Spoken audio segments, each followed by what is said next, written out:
My name is Zach Kaplan. I'm the CEO of Inventables, an online hardware store for designers. The best entrepreneurs are just curious by nature.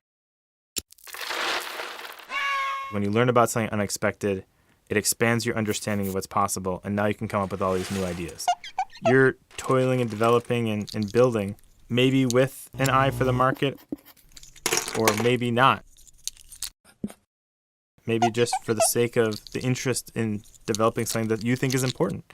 But then that translation, taking it from something that's maybe more of a hobby or research project into something where people are going to buy it from you, then a whole different set of constraints and considerations come into play. And you start to understand, okay, so what about this technology is interesting to people or will help people? It's very hard to understand what a market is. It's a very abstract concept. And the extent to which you can find one or then 10 or 100 people who see why this is great gives you a chance to change it from something that's more science or technology into a product. A lot of things don't get past that first person or 10th customer or 100th customer because people just aren't able to condense it down into something that's compelling enough. You work on a new product and every day you're incrementally improving a little bit until you have this thing.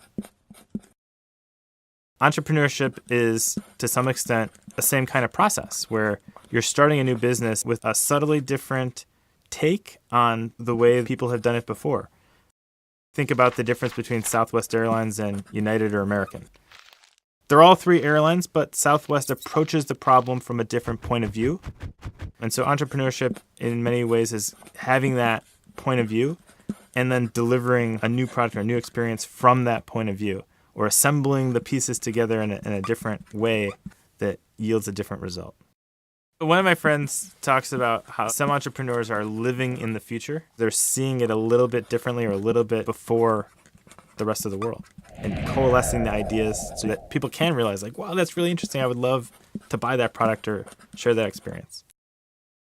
So the concept of making a commercial before you make the product, I found to be very interesting because to some extent, it doesn't matter if you have the product or not. What matters is if you have the data on, do people want this thing? Can you communicate what it will be, the promise or the benefit of it to someone before they even have it? And if you can and they respond, then, hey, you got something and you should probably go develop it. Go try it. Test it. If it works, keep going. If it doesn't work, fix it and try something new.